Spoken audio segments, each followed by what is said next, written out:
Welcome back. Now, here at the Game Code, we wanted to celebrate video game accessories. You know, there's always something new and innovative in the world of gaming that lots of us might not have even heard about. But good news! Our very own Ian is here in our new segment called Gaming Gear to show you just those little trinkets of joy that might make your life that much more exciting or perhaps even easier. Let's go check it out.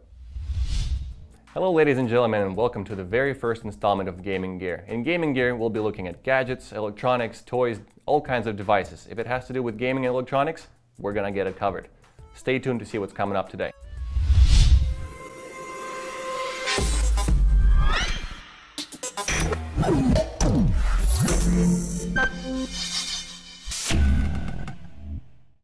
So today we have Sphero 2.0 from Orbotix, a company founded in Boulder, Colorado, which is known for a lot of high-end products. And let's just take a look what this thing is capable of doing.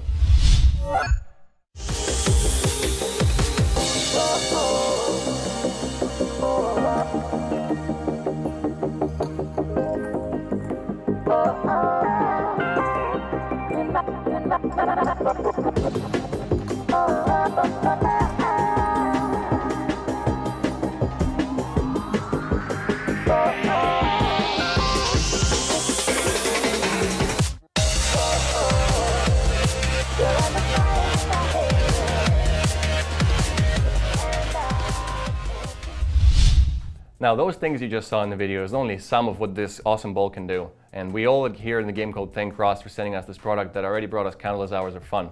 Now let's actually take a look at what's inside the box. This box actually reminds me a little bit of what Apple products ship their devices in. Well, we got the Sphero itself, and it does have a little bit of weight to it in the center. It's interesting, must be the actual robot inside that they talk about. Then what it comes with is an actual stand for a Sphero that you can probably use for all kinds of tricks and whatnot. It's just regular plastic. It seems that it also comes with ramps, so yeah, you can set it up any way you want, do a little bit of ramps and do a little bit of jumping and all kinds of things. It comes with a wireless charger, so you just kind of drop the ball in there and you just let it charge with magic. We got the Get Ready to Play Sphero, so it's like a quick start guide and just some extra packaging. So that's everything we have in the box, and it's actually kind of nice that they're including some ramps and other things that you can play around with, but I'm sure people are going to be more creative and make little tracks and all kinds of things with it. But in terms of the actual hardware and the physical things that they include, the ball itself, I believe, is made from high-impact polycarbonate, and it will actually hold impacts quite well. Tested it. Obviously, I'm not telling you to throw it off a building, but if a little ramp or a little jump, it can take a hit pretty well. In terms of the battery, if you charge it, from my experience, if you charge it roughly for about an hour to 2 hours, you're gonna get about an hour and a half of driving. And I'm talking like using it all the time. So the battery is actually really good, and it does come with a wireless charger, so you can just drop the ball and that turns it off. The other part that I forgot to mention is that this ball actually is waterproof. So that means you can actually put it in water and have it roll in water and swim and do all kinds of things. Now, it won't be as fast as it will be on the ground, but you could still do quite a lot of things with it. Speed-wise, this one is 3 times faster than the original. So right now, the speed that I believe in that they have on the official website is roughly 6 feet per second. So honestly, if you crank it to full speed, you really need a big room or you're gonna damage the ball or the room. So I don't know, probably both actually, which could be fun, but it's something we want to avoid, especially in the studio with all the equipment that we have here. So we tried to take it a little bit easy, and even with that, it was more than enough. Now, the new ball that they have coming out in Play 2014 is going to be 3 times faster than that, so I don't know, you know, they probably should have some speed limits or regulations. Now, the applications for Sphero 2.0 are available both at Android and Apple markets, and luckily for us, we have both, so we get to try out the best of both worlds.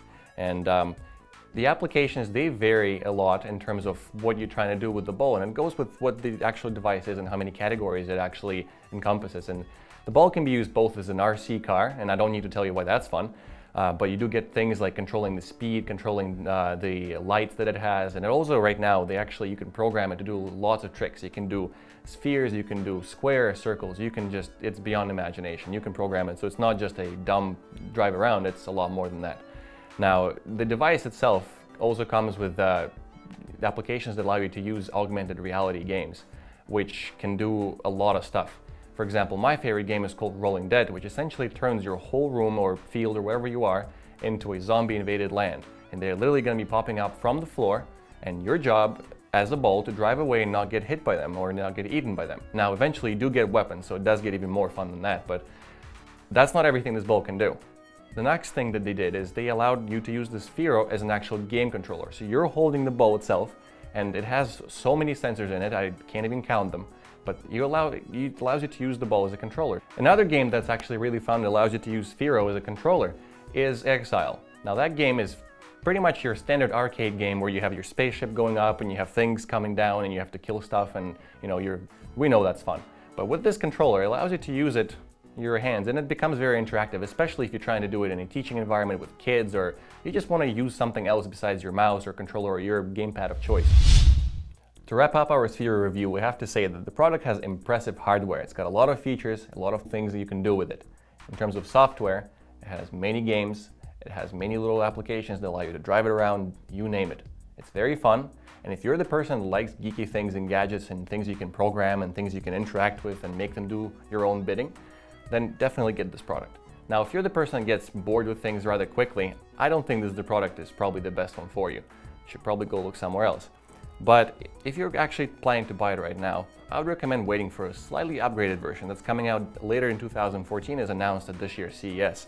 That product is going to be faster, brighter, and it's going to be cylinder in a bowl. But again, if you're into that, maybe buy both and have a little Sphero family. We hope you enjoyed this first segment of Gaming Gear. My name is Ian Burkowski. Until next time.